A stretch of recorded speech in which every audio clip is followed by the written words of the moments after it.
Hey, it's Adam.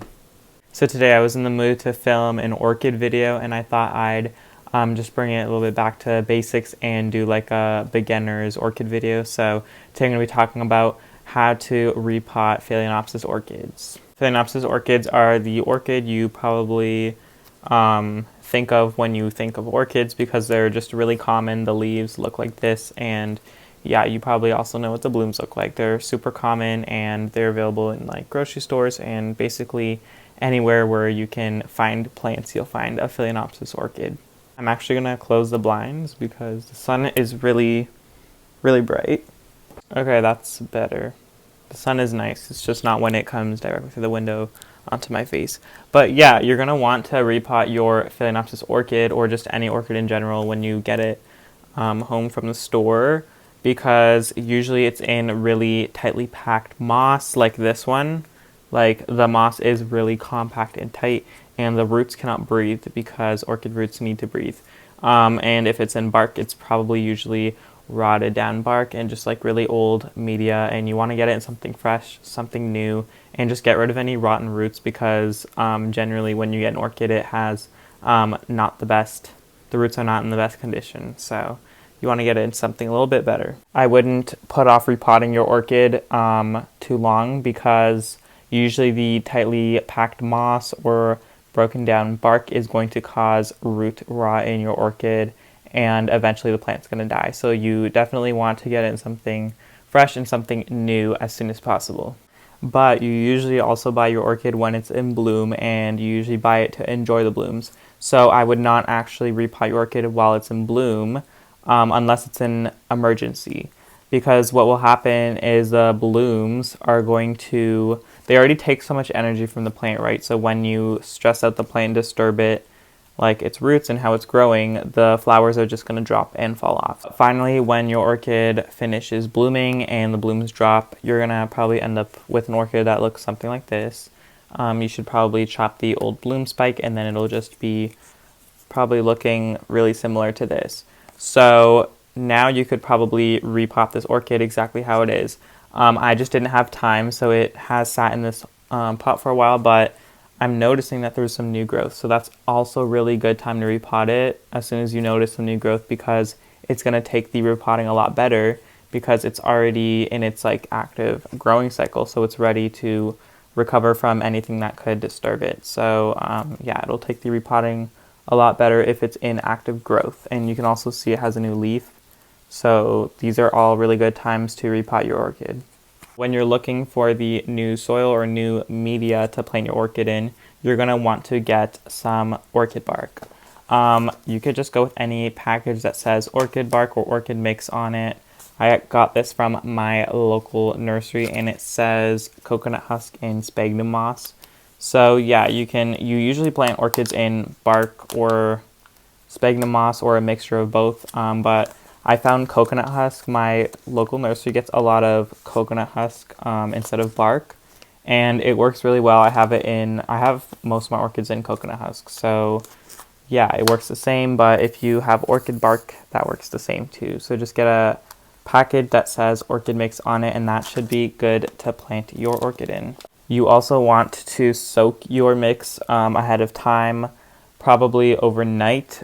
Just read the instructions on your package. All of my orchid bark packages have said to soak the bark overnight or the mixture overnight. So I just put it in this glass container. I first measured it in the orchid pot that I'm going to pot it in. I measured how much bark would fill the top, and then I just soaked that overnight in this container and I drained it so it's ready to use for potting. As for the pot you're going to plant your orchid in, you want to use something that has some extra aeration in it, because orchids are epiphytes, and that means they live on trees. So they're pretty much in the air all day. So you just want to simulate that in your home by just putting it in a pot that has a lot of extra aeration. And it also helps to avoid root rot. So I just got this off Amazon. I just searched up clear plastic orchid pot and it has lots of aeration holes. So it works really well. But if you want to reuse the pot that your orchid came in, you can definitely do that. I'm not going to be reusing this one because it is thin, flimsy plastic, but if you get a sturdier, nicer plastic orchid pot, you could definitely reuse that. When you're reusing an orchid pot, they usually don't come with aeration holes like this one. So yeah, you're going to want to make some extra holes in your orchid pot. And if you do not know how to do that, I do have an older video on how to make holes in your orchid pots. So I'm going to leave that in the description. And you can definitely use that video to find out how to make holes in your orchid pot. So yeah, they usually grow clinging to trees with the roots all wrapped around the trunk, and they're in the air most of the day. So that's why they definitely do enjoy living in an airy mix and in a pot with holes in it. You're also going to want to plant it in a clear pot, because then you can look at the roots and tell when they need watering. Like when my roots turn silver, I know that they need water, and then when they turn green, I know that they've been watered. So for example, you can see all the roots here. It just helps you know when to water. It also helps you know if there's any problems. So if you see a lot of brown roots, you know that they're rotting and you need to get it in a new pot. But this one actually has a lot of nice healthy roots, which is kind of surprising. So yeah, that's how I know that I can still leave it in here for a little bit longer. But yeah, clear pots just help you monitor the roots.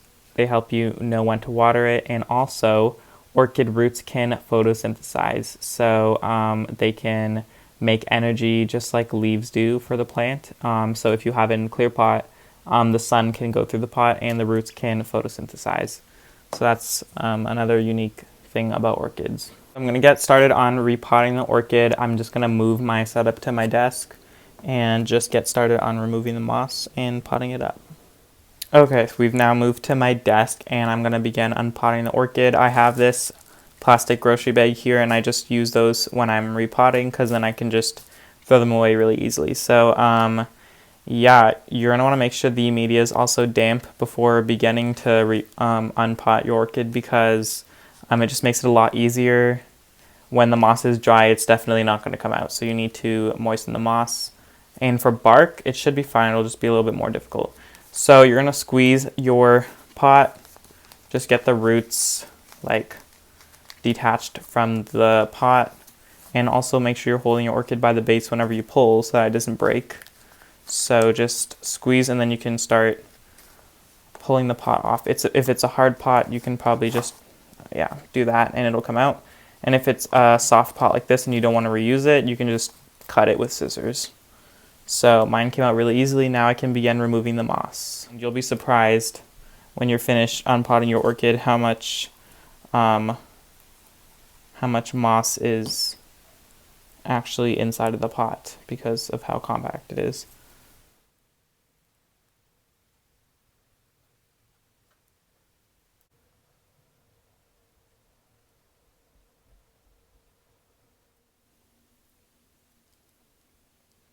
Okay, and I'm noticing that a lot of the media has come out, so that's really good. I did not break any roots, I don't think. So yeah, if you just take your time, you should probably save a lot of the roots. And honestly, if you break a few too, it's fine, as long as there are a lot of roots to begin with.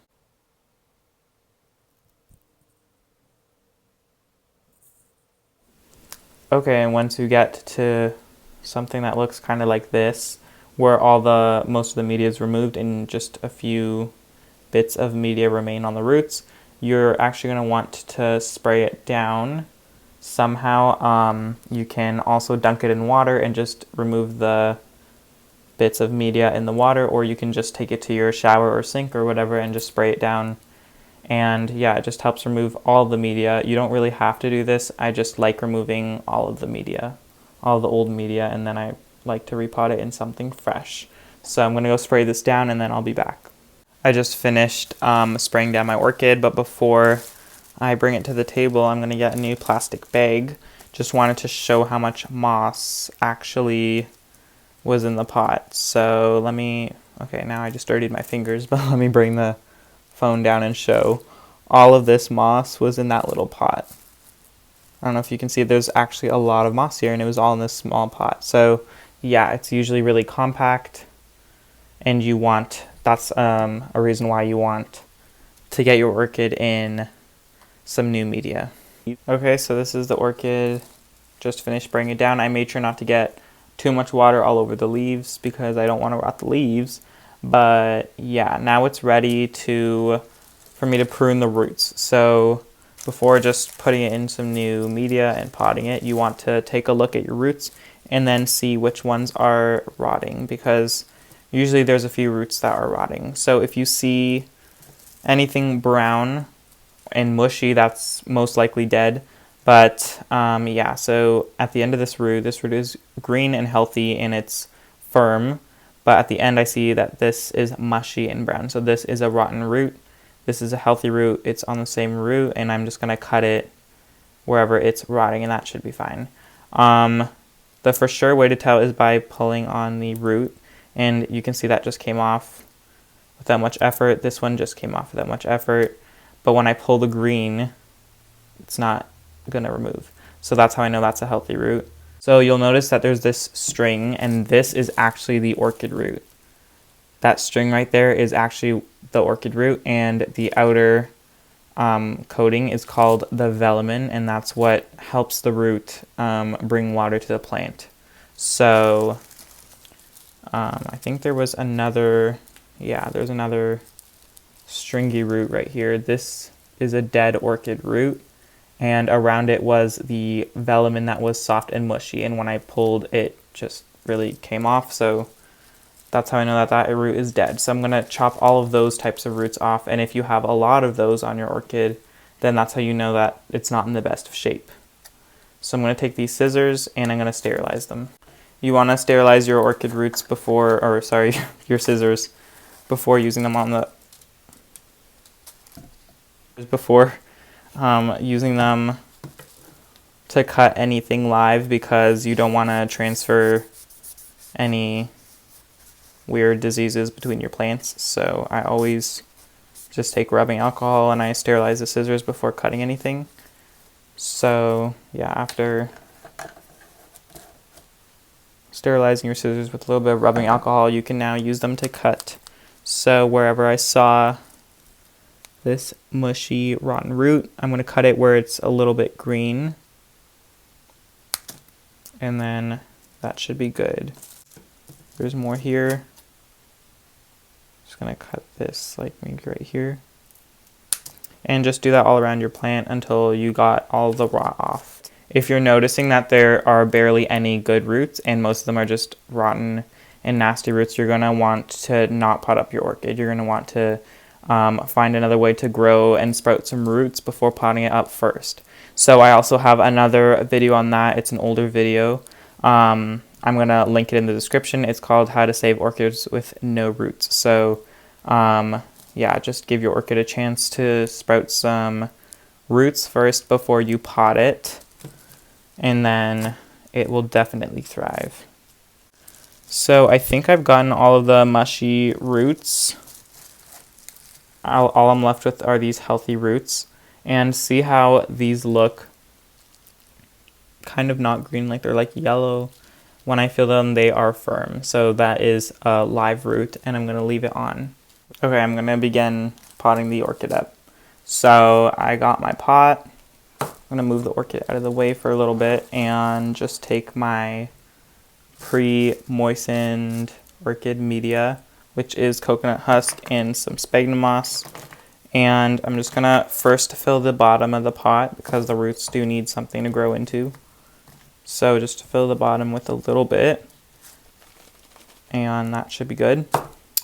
Then I'm going to place the orchid first to make sure, since these roots are really long, to make sure that they all get covered and they all fit in the pot. Try to make it stand up how you would like it. Just place it in the pot, and then you can begin filling your media. So yeah, I want mine to sit like this in the pot. So I'm going to hold it firmly by the base, not by the leaves, because I don't want the plant to break. And I'm going to try to show this as best as I can. I'm going to be taking this media and just filling the pot and pushing the bark pieces in between the roots, because it's not just like soil where it'll fall into place. You're dealing with thick bark pieces and thick orchid roots, so you want to make sure that you're really placing the pieces. So I'm going to just continue shoving the bark down.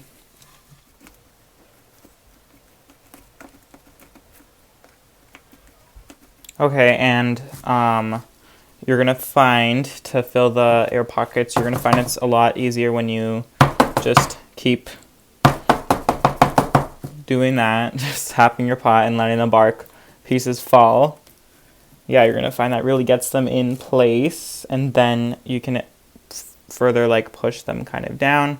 Just do this gently because the orchid roots are really fragile as well.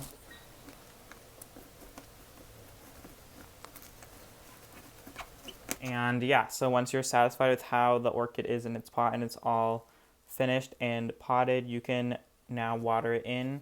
And this just helps to settle the bark and make sure that any last air pockets are gone. So I'm going to go run this under the tap, and when it's fully watered, I'm going to come back and show the orchid. Okay, so I've finished watering the orchid. It's now all settled. It's in its new pot. So yeah, I just put it in this cover pot so that's easier to water and it looks nicer. And yeah, it's ready to grow and do well. The next time it'll need potting is when this pot is super pot bound. So that's probably going to be in like 2-3 years. They're usually fine for plenty of years in their new pots. So yeah, that is all. This is the finished product, and I think it's going to grow and do really well. And that is the end of the video. I hope this was helpful and it just helps you decide how and when to repot your orchid. And if you want to see more orchid care videos or just any videos in general, let me know in the comments and I'll be happy to take a look at those. Thank you so much for tuning in. I really appreciate it, and I'll see you soon.